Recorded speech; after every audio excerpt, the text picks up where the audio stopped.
Good afternoon or good morning, everyone, depending on where you're joining us from. I'm Molly Ransdell, Director of NCSL's Washington, D.C. office.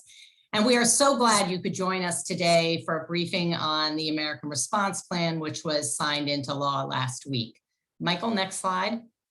We want to jump straight into the content, but let me just take 60 seconds to tell you our plan for the next 60 minutes or so. I'm joined by several of my colleagues from our DC office and we're going to talk for about 35 minutes, give you an overview of what is in the plan, and it's going to address the issues listed on this slide.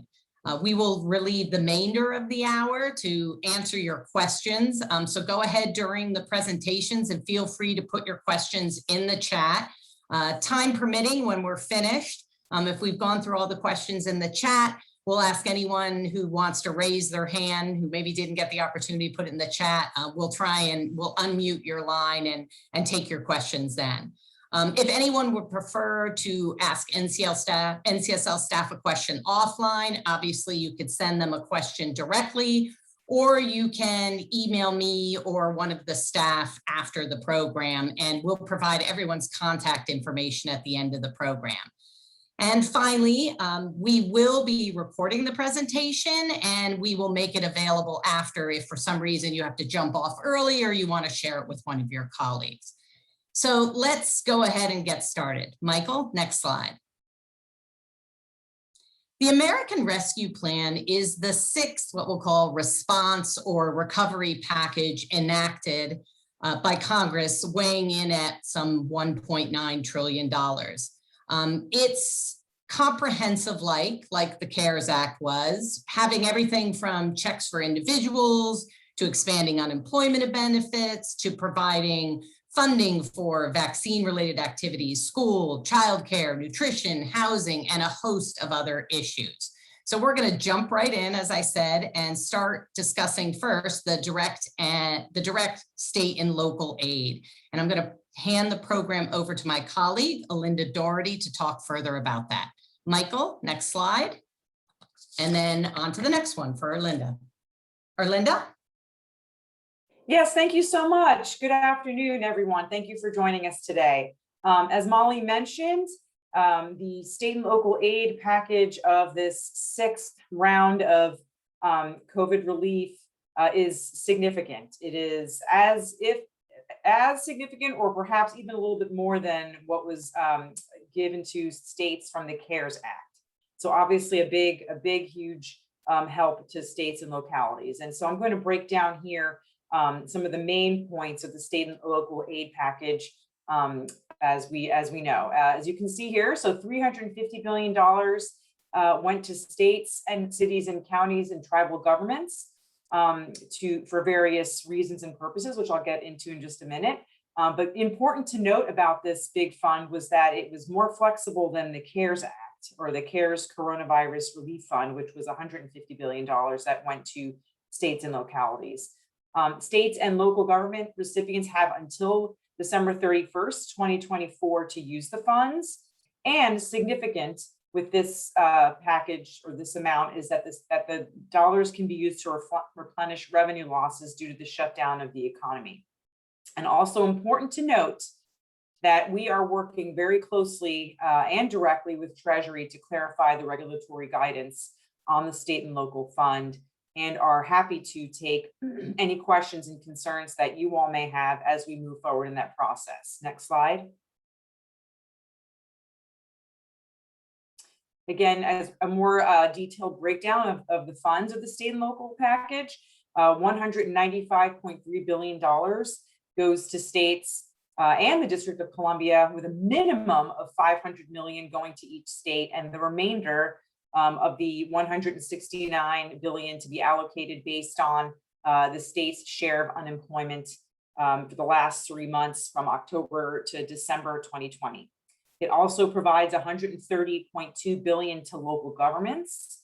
Of that money, $65 billion for counties, $45.6 for metropolitan cities, and $19.5 billion for towns over 50,000 people. It also provides $4.5 billion to territories and to territories and territories, $20 billion to tribal governments, and also $10 billion for the Coronavirus Capital Projects Fund, which is to carry out projects to support work, education, and health monitoring due to the COVID-19 pandemic.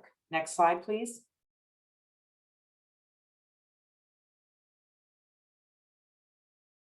And of course, the most important part, how can we use these funds? Well, as we know so far, funds are allowed to be used for emergency and economic effects of the pandemic, including aids to household, small businesses, nonprofits, and industries, targeted industries such as tourism and hospitality, which had been notably left out of earlier packages. Also, premium paid to essential employees or grants to their employers, but this pay can't exceed $13 per hour or $25,000 per worker. Also, provision of government services affected by revenue reductions resulting from the pandemic, as well as investments in water, sewer, and broadband infrastructure. States cannot use the funds, however, to fund pensions or to offset revenue resulting from a direct or indirect tax cut enacted since March 3rd, 2021. I know that's of interest for a lot of our folks that are on today. And also, state and local governments can transfer funds to private nonprofit groups, public benefit corporations involved in passenger or cargo transportation, and special purpose units of state or local governments.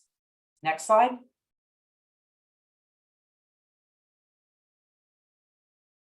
So as we are working with Treasury to clarify the guidance here, we are, of course, happy to take as many questions as you can, and we're consolidating them here. And to sort of drive your questions or to focus them, please make a note of the top three sort of categories that we have here. So what questions do you have about the permissible uses of funds? What concerns or questions do you have about the timing of distributions? And what other aspects of the program or statute require additional clarity for you all to maximize usefulness? So please do note that, and we'll be taking a lot of these questions together, categorizing them and presenting them to Treasury so that we can get clarification for you and then get your information as soon as possible. Okay, and that is the end of my presentation, and we'll turn it over to John for unemployment insurance, labor, and housing provisions. Hello, everyone. Can move on to that next slide there. Thank you. Happy Monday. I'm just going to jump right into some of the labor and housing provisions here that were included in the American Rescue Plan, or what I'll refer to as the ARP, I guess. First off, the pandemic unemployment insurance provisions were pretty much all extended until September 6th of 2021.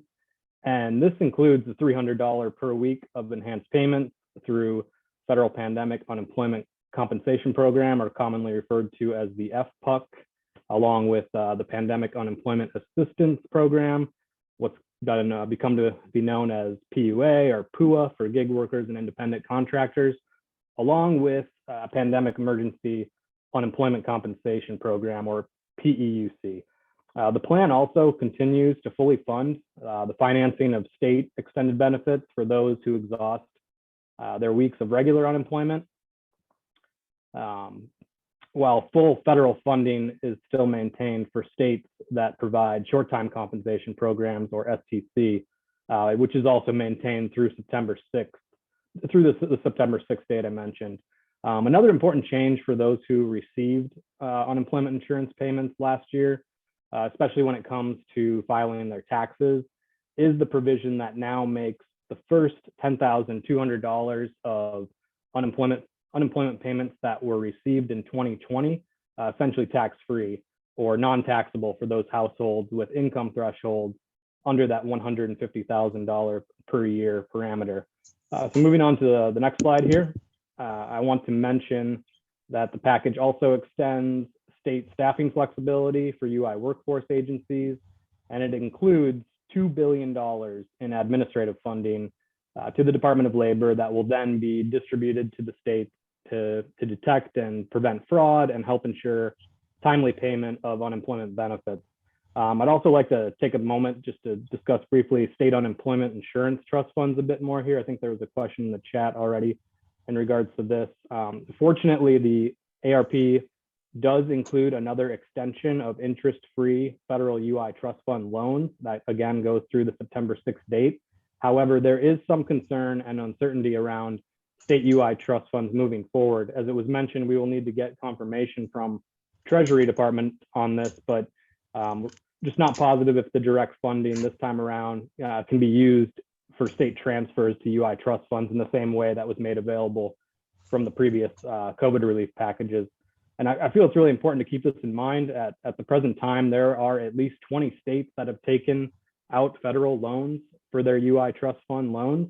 And in addition to this, we know that there are 23 states that have utilized the previous federal coronavirus relief funds for their state UI trust funds. And in fact, there are at least 7 states that have taken out both a UI trust fund loan, and they've also utilized federal COVID relief funds to boost up their state trust fund. So we know this is a massive issue, and we hope to get clarification on that.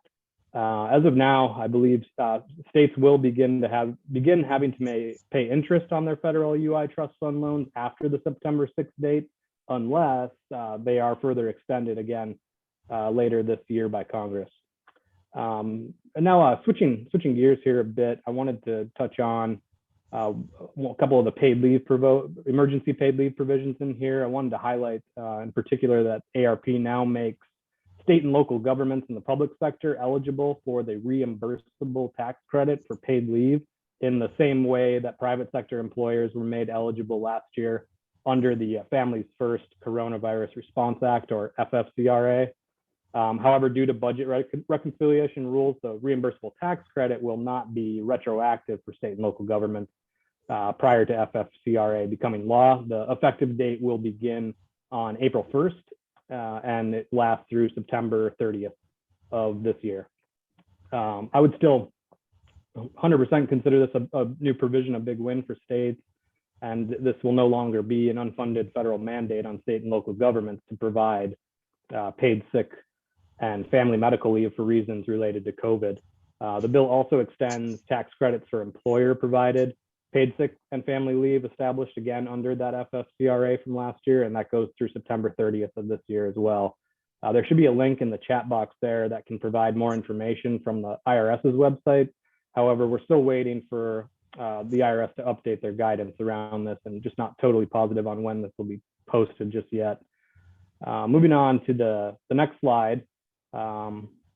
Lastly, from my end, I just want to close with the ARP's key housing and homeless provisions that also build upon previously enacted federal aid measures that were passed in 2020. The bill appropriates a total of $27.4 billion in emergency rental assistance, in addition to $305 million that will go to Puerto Rico, the U.S. Virgin Islands, the Northern Mariana Islands, and American Samoa. And broken down further, the emergency rental assistance funding is $21.5 billion for emergency rental assistance, and these dollars will remain available through September 30th of 2027, as long as those funds are obligated by October 1st, 2022. So some important changes of dates there. $5 billion for emergency housing vouchers included, which will remain available through September 30th of 2030, and along with $750 million for tribal housing and $100 million for rural housing. The measure also provides close to $10 billion for the homeowner assistance fund, specifically $100 million for housing counseling, and this funding will remain available through September 30th, 2022. Other funding mechanisms outside of Treasury and HUD come from the U.S. Department of Agriculture, specifically USDA's Section 502 and 504 direct loan programs. These programs collectively received $39 million to help assist for rural homeowners. And one thing just to note about this funding is that there's no more than 15% of that pot of money can be paid to state and local governments, or can be used by state and local governments for administrative costs. And with that, I know it's a lot of information to go through in a short amount of time, but thank you for tuning in today, and I'll pass it along to my colleague, Trace, I believe. Thanks, John. Good afternoon, everyone. I'm going to briefly touch on some of the small business provisions that were included in the American Rescue Plan. And I'll start with the Paycheck Protection Program, which is a program that I'm sure everyone by now is quite familiar with. So I won't spend too much time getting into the weeds on how the program operates at this point, but the American Rescue Plan did appropriate $7.25 billion in additional funding for the PPP, and also with the rescue package that was passed in December, there was a significant amount of money for the PPP included there back then, which is still available. So that's why the $7 billion number may seem a little small right now. The ARP also expanded the eligibility for more nonprofit organizations that were not eligible before, including larger 501c3 and veterans organizations with 500 or less employees, and 501c6 organizations like digital news services that provide local news and public health guidance with less than 300 employees per location. So that eligibility was expanded for those groups. Next slide, please. And a few other provisions that were included. First, the legislation provided an additional $15 billion for targeted EIDL loans, which stands for Economic Injury Disaster Loans. With the EIDL loans, there is a loan component to it as well as an advance payment component to it. And in this case, the $15 billion is for the advance payments. The EIDL program is ran directly by the Small Business Administration as opposed to the PPP, in which businesses work through their lenders to get that funding from the SBA. The EIDL advances go up to $10,000 per business and are available to small businesses in low-income communities, agriculture producers, and some other businesses. And while EIDL loans themselves are not forgivable, which makes the PPP significantly more attractive, the $10,000 EIDL advances are forgivable. So significantly more money for the advance payments in the EIDL program that is directly ran by the SBA. There was $29 billion that was allocated for a grant program to provide direct aid to restaurants and bars. Previously, restaurants and bars had been able to access the PPP, but they were hoping for a more direct fund relating specifically to the restaurant and bar business. So there's $29 billion for that, as well as $15 billion for the Shuttered Venue Operators Grant Program, which is used specifically for concert venues and theaters and other entertainment venues that have not been able to provide service to the larger audiences that they expect. And one of the last things I'll point out is there was $10 billion that was allocated to reestablish the state small business credit initiative, which was originally created in 2010 and expired in 2017. And that federal money is intended to provide affordable capital through the states to small businesses, as well as provide technical assistance to businesses applying for support programs, ensure that they have available credit options. And as of right now, there's still some details to be worked out, but as of right now, the amount of money that each state will receive is determined by looking at each state's respective employment level decline in 2020. And the Treasury Department is expected to disperse that money within the first 30 days of the ARP's enactment. So here in the next couple weeks, with the law just being signed on Thursday of last week. And the very last thing I'll mention is related back to the Paycheck Protection Program. So the PPP has sent out $687 billion to small businesses across the country since it was created by the CARES Act last year at the onset of the pandemic. But right now, there is currently over $125 billion still remaining in the program. So if small businesses in your states still need help, they should absolutely still apply. Businesses who already received a PP loan, let's say last year, are also able to apply for a second PPP loan. And again, as long as the loans are used for the specific purposes that they are intended, these loans are 100% forgivable. One little hiccup is the American Rescue Plan did not extend the expiration date for the PPP program, which is currently set for March 31st. So in basically 2 weeks' time. However, at the end of last week, there was an agreement that was struck in the House of Representatives Small Business Committee to essentially pass legislation, hopefully this week, that would delay the loan application deadline to May 31st.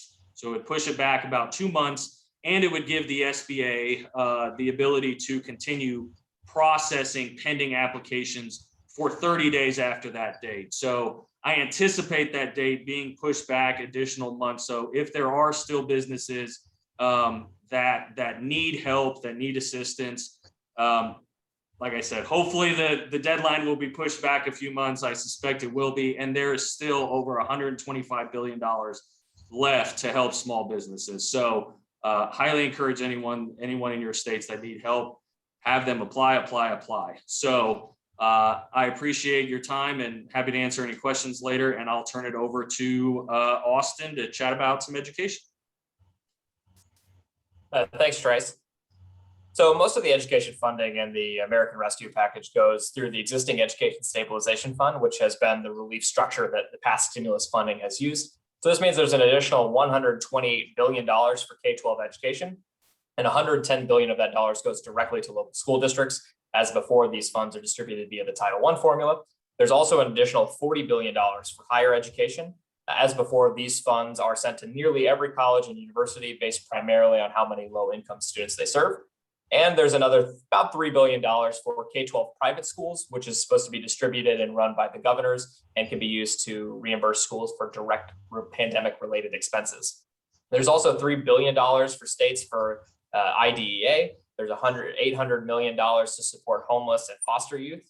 There's about $40 billion for childcare, including a $24 billion childcare stabilization fund.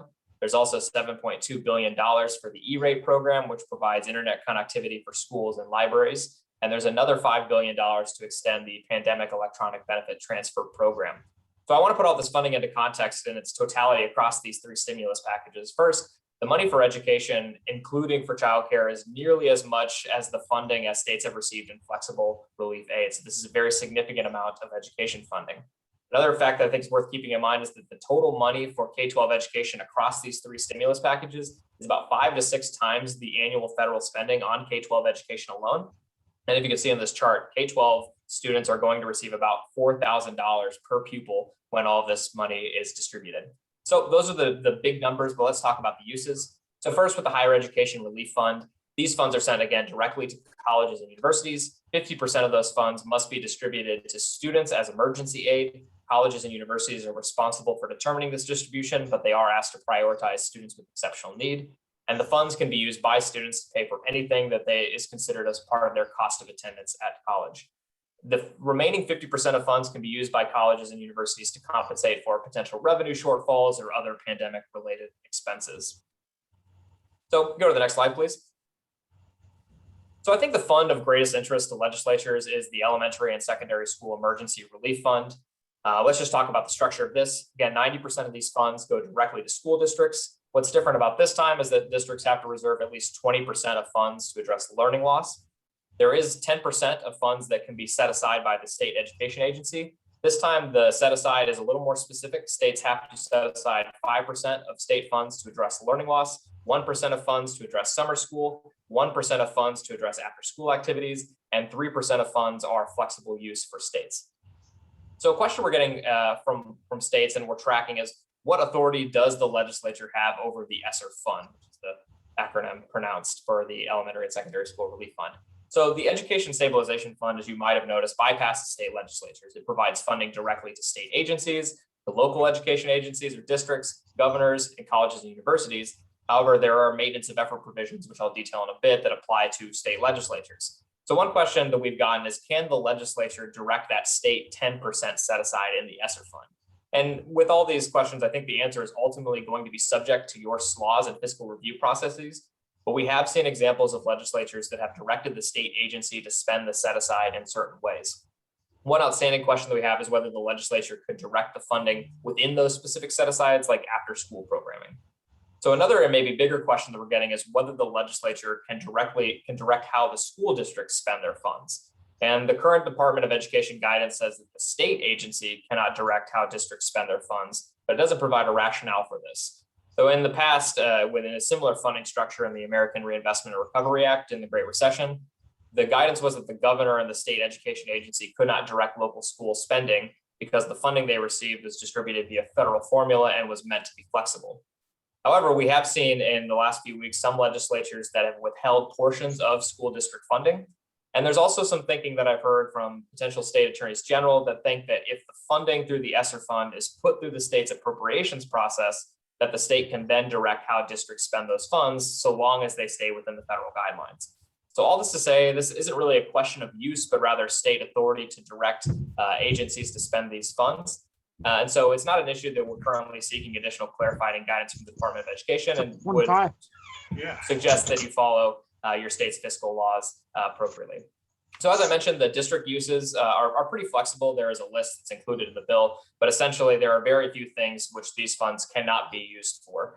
We don't really have a great sense of how districts are spending these funds. The reporting requirements are pretty minimal. NCSL has tracked how states are using these funds, and I will drop a link to our state tracking in the chat here in a bit. States are expected to distribute these funds to districts within 60 days of receiving them, which actually means that some of the K-12 funding from the last stimulus package is still waiting to reach districts. We do know that with this funding package, the districts have at least until September of 2023 to obligate these funds, but they may have more than a year to spend them. In fact, actually, if a district is clever, they can stretch these funds out into 2026. So this education funding may be available for a number of years. So next slide, please. So finally, I think this question over state legislative authority is really put into relief when you consider that there are 12 state level maintenance of effort requirements included over these three packages. So for all these maintenance of effort provisions, the comparative baseline for state spending on both K-12 and higher education is its pre-pandemic spending averaged across fiscal years 17 and 19. So in the CARES Act, states needed to spend the same aggregate amounts as for K-12 and higher education as they did in those years. But for the American Rescue Plan, states need to spend the same proportional amounts on higher ed and K-12 compared to their total budget. So typically a maintenance of effort is meant to prevent decreases. And if states are seeing revenue declines, this proportional MOE can be helpful.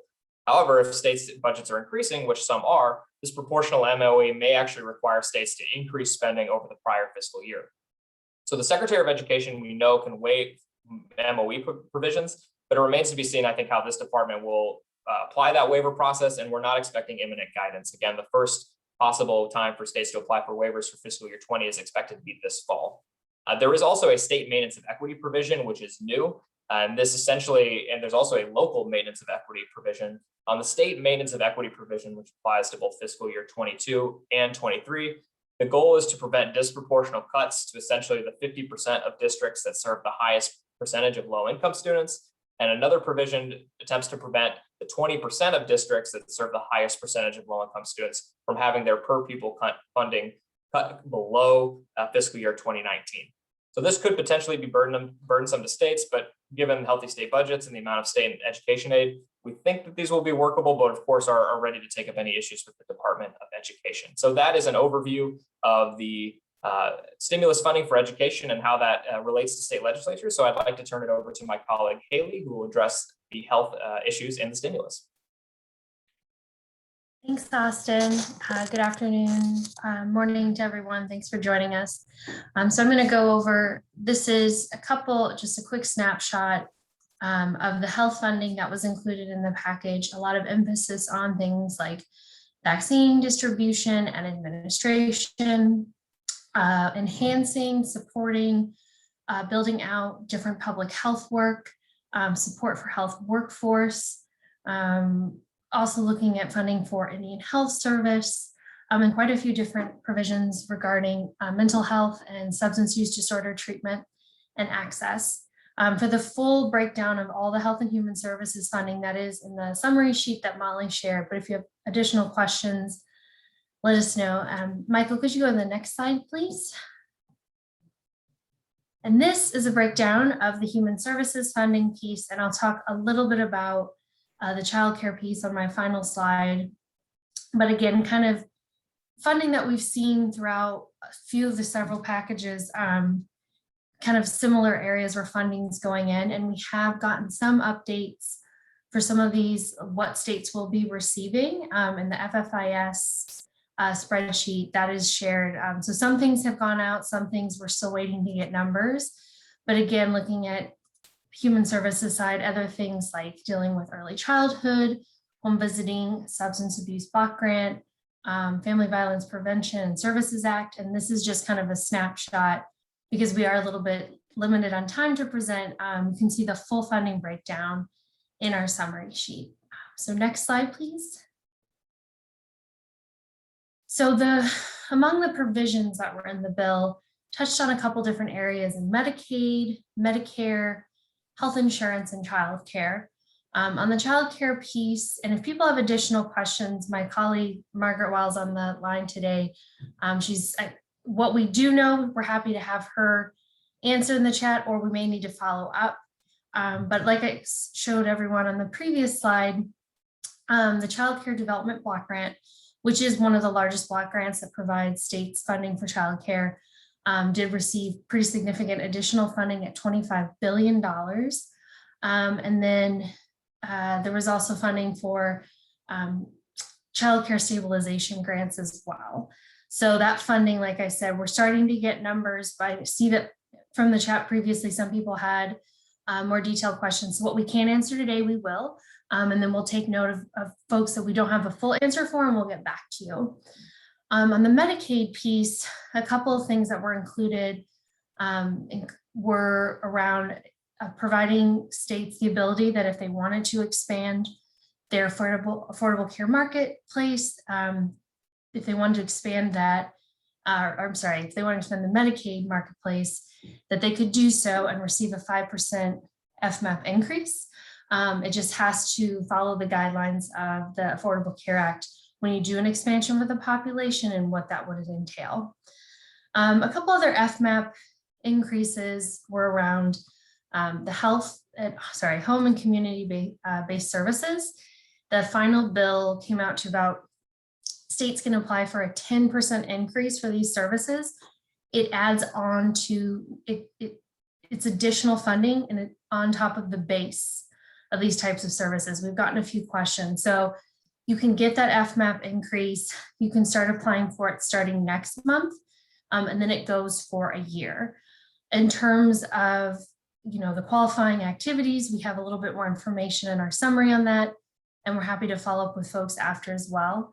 There was also included in the bill Fmap increase for mobile crisis units and substance use disorder treatment, increasing Fmap to states that want to apply for up to 85%.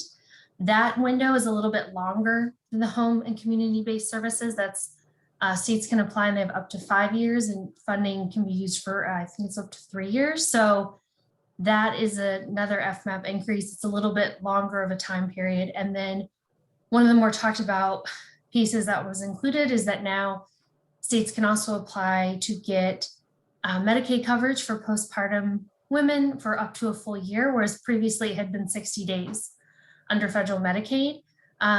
The application process for that, when states can start putting in, will start, I don't know the official date when you can start putting in, but when the funding for this can come to states will start April of next year. So we have a few details like that, but I know we've gotten quite a few questions on how can our state apply, when do we need to apply by? So on this postpartum coverage, we're still waiting some details, but funding starting to come April of next year. Also, again, a 5-year window, and it's optional for states that would like to do this. The health insurance piece, there was quite a few additions. So for limited time, if people have more questions, again, we can chat here or after. For folks that are unemployed through September of 2021, they can receive premium coverage for health plans. And employers and health insurance plans can get a premium tax credit for providing that. Once someone is, if say they're on that coverage and they do employment, they're able to buy coverage or it's provided, they have to just notify the plan or there's a financial penalty for that. Some of the AC coverage, and Molly's sharing this in the chat too, is kind of changing what people could qualify for premium. So depending on your household income level, shared income in a household and a family, this could potentially change how much premium credit that you could get. And a lot of people are asking, when does this start? What if I'm already enrolled? If you're already enrolled in a marketplace plan, you can go in on April 1st and change and see if you have a different qualifying status for premium. So that could update how much you're paying. If you could change to a different plan and be paying different amounts on deductibles, you could qualify for a plan that covers a lot more, but you're not paying quite as much as you were. Or you can keep the same plan. You don't have to do if you don't want to, but people are being encouraged to take a look and see. If you are uninsured and you want to get in, start going in now. And then again, April 1st is kind of the date where they'll start to see, sign up for your coverage now in March if you're not insured. And then come April, you'll see what premium tax credits you do apply for. It basically should be covered, but you'll see kind of all the different plan options. And the unemployment coverage as well, some of those details will be coming this summer. And they're looking at different marketplace enrollment, just making sure. So if people want to see the premiums now, sometimes if you want, you can also wait until you do your tax filing next year, and that it can be calculated that way. But they're trying to see if maybe that could be updated this year on the site and people wouldn't have to wait, but they want to enroll, but they're not sure. So there is a little bit of detail being worked out, but effectively it's being recommended go in now because there's a special enrollment period that was opened up and see what would qualify. The qualification on income, it ranges from 100 to 400% of FPL, federal poverty level. And so that will help kind of determine the premiums as well. And then there's also a cap. So if a household applies and they have a premium, the cap is now will not be any more than 8.5% of the joint household income as well. So there's a couple of different details in there, which I'm happy to follow up on with folks. And then I think, yeah, and then in terms, I'll add the last thing for Medicare and providers, a couple of different provisions in the bill included on if someone is taken to an emergency room using an ambulance and they are being reimbursed by Medicare, it can be waived if they don't follow exact COVID-19 protocol to use that emergency service. So kind of just some small, more nuanced provisions in there. Also sets up a rural provider health fund at $8.5 billion. And the other Medicare piece is looking at disproportionate share hospitals and the payments that they receive. So Health and Human Services will have to go in and assess that if a state was able to make those payments and meet them without that increased Medicaid Fmap that came out in the first relief package, how will that compare to the payments that they would need to make? And so again, I know this is a lot of kind of broad and thrown out. Some things we're starting to get more details. I can definitely say on different, like the DISH payments I just mentioned, Medicaid, Fmap, and insurance. The insurance, there's a lot more detail out there right now. The Fmap, if states are interested in applying for some of these different increased Fmaps, we have a little bit of info, but once we get more, we'll be sending them out to our members as well. And that is all I have very briefly on the health piece and human services. I will turn it back over to Molly. Thanks, everyone. Thanks so much, Haley, and thank you all for your comments and your questions in the chat. I'm going to ask my colleague Susan Parnas-Frederick to help me out with a little bit the Q&A. I know there were a lot of questions about the state and local aid, whether it's how you calculate the revenue loss, can it be used for unemployment trust fund to backfill, indirect offset of revenue reduction. There are a lot of questions there. I mean, I do feel that, to some extent, we're going to have to wait for Treasury to give us some guidance on some of those. But I thought, Erlinda, I'd start with you before throwing it over to Susan, if there's any other guidance you wanted to provide to the participants today on that, flexibility and some of the questions they've asked regarding the use and of those flexible funds.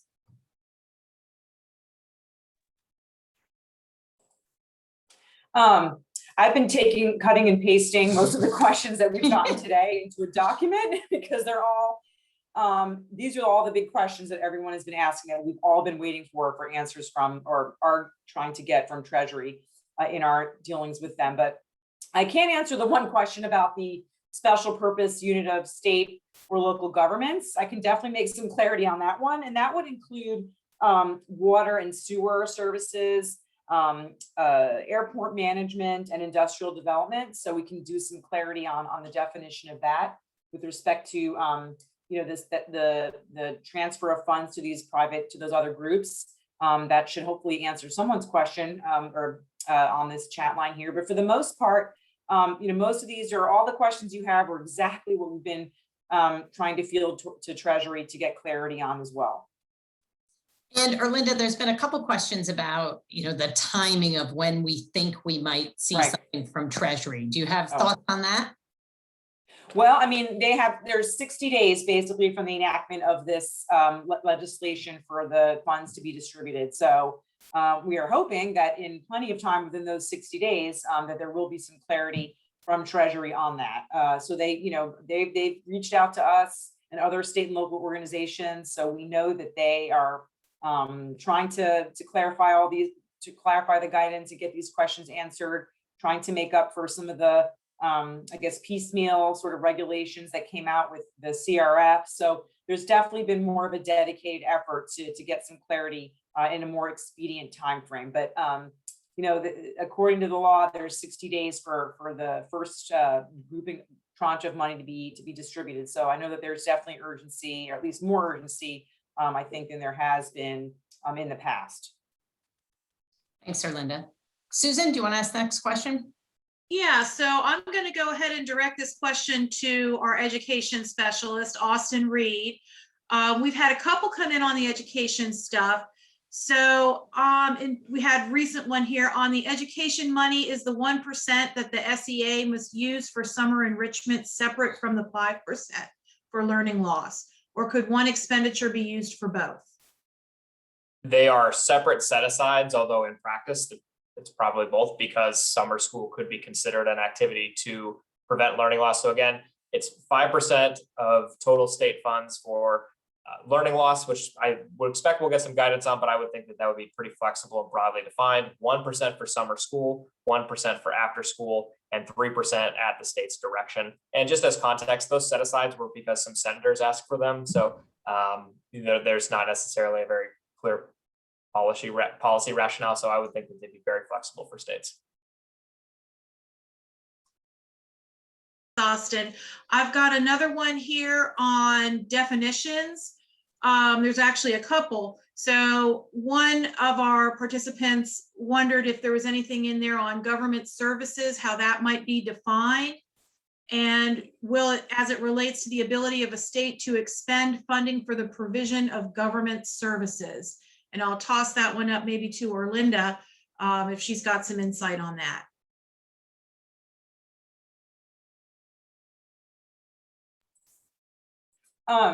With respect to government services, I'm sorry, could you repeat? I was writing and copying and pasting one of these other chat questions. I'm sorry, would you mind repeating that for me, please? Yeah, sure. So there was a question as to how government services might be defined as it relates to the ability of a state to expend funding for the provision of government services.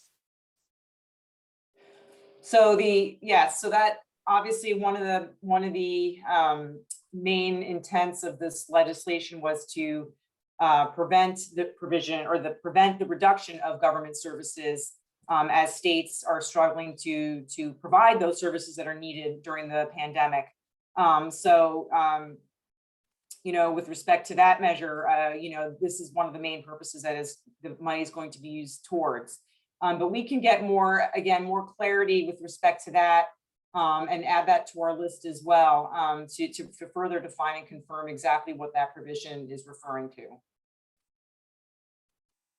Thanks, Sir Linda. I've got one that may also be one for the Treasury list, and I'm going to throw it up to Trace. If a state makes a tax reduction to comply with state income tax laws with respect to removing federal PPP from taxation, would that be prevented by the tax reduction restrictions in the ARP if doing so results in a net tax reduction under the meaning of the tax reduction restriction? That's a tough one. Complicated. Yeah, I'm not entirely sure I know the answer to that. I don't think so, but I'll have to double check and get back with you on that. I've got another one, Trace. Maybe you can answer this one. For the $29 billion in direct aid to restaurants, bars, and other eligible entities, is there an application process, or will these be direct payments to eligible businesses based on tax filings? No, they will not be automatic payments. There will be an application process with the Restaurant Revitalization Fund being a new program. It's going to take probably another week for them to finalize the details. So specifically what types of bars and restaurants are eligible is still an open question. And the application process is still an open question. The program will be administered by the Small Business Administration, just like the PPP program is. So they will be the ones doing it, but there will be an application process. And my understanding is that the funds from this program to restaurants and bars will be able to be used, or should be used, for similar purposes that the PPP is. So for mortgage or rent purposes, certainly for payroll purposes, for maintenance costs, and those sorts of things. So application process and what restaurants are eligible is still an open question, and we should have guidance from the SBA on that in the coming week, I would guess. And do you know if the application process will be the same, or is that a question to be determined? Well, they're still going to figure out how the application process is going to work specifically for the restaurant fund. I would guess that it's going to track pretty similar to how the application process is for the PPP. That's probably easiest for them. And so how the process is and the criteria for restaurants to be eligible is still an open question. But I would guess that it's going to track pretty closely to how PPP was done. But we don't know yet. There's a lot we don't know. A lot of it is going to depend on how quickly the Treasury Department can get us some of this information. I'm going to flip it back to Austin for a quick second here. And would you be able to share some of the specifics on the child care money and what it can be spent on? Is that something that we know already, or do we need to go to Treasury with that? I believe Margaret just put something in the chat about that, and that's something that she knows a little more about. But if you want to come back to me, I can answer 4 of the education questions after Margaret addresses this. Let me mute. Thanks for that, Austin. Yeah, so I did put in the chat the main block of money is through the Child Care Development Block Grant. So this is a block grant that goes to states that states then administer. So I think you need to check in with the administrative folks in your states to find more specifics on how they spend that money. But then there was also this additional $25 billion that were for these child care stabilization grants. This was sort of a new stabilization grant that they created to help fund existing child care centers that are eligible. And there's a little bit more detail in the legislation about what type of child care facilities would be eligible for these grants. But generally, it's trying to get that funds to those existing facilities so that they don't have to close right now. And then the last part that I put in the chat too is that they also increased the childcare entitlement to states. And they did this increase for every year going forward as well. So that's sort of what we know right now, but I'm sure there'll also be additional guidance and information as it rolls out. Thanks, Margaret. Just looking at some of the rest of these. A lot of these. Susan, I think Austin had a couple he was going to answer. Yeah, go for it, Austin. All right, let me knock 4 out in a row. So let's talk about the district uses of funds.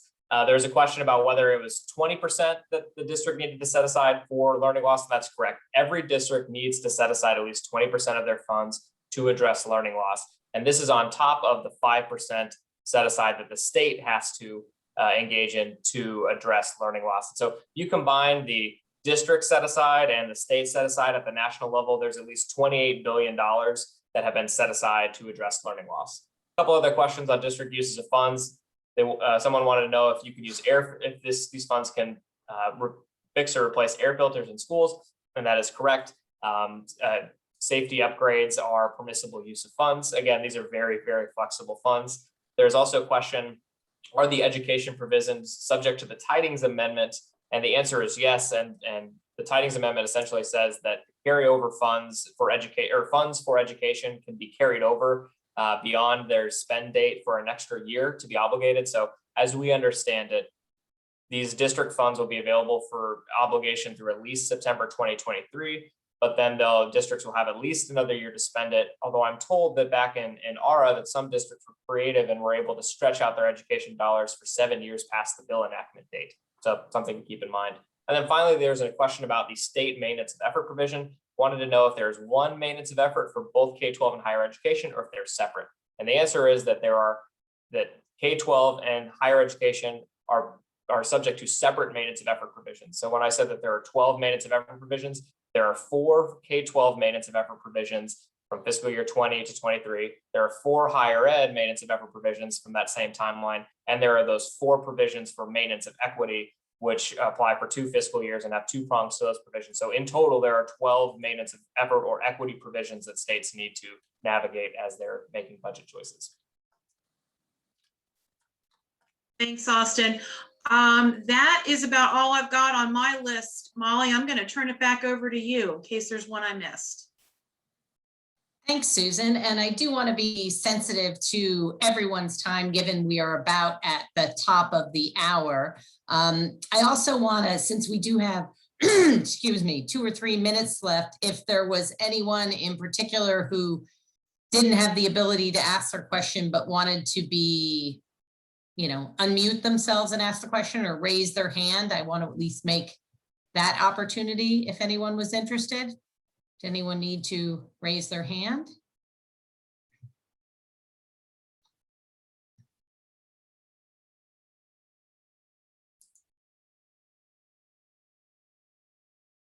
Looks like maybe.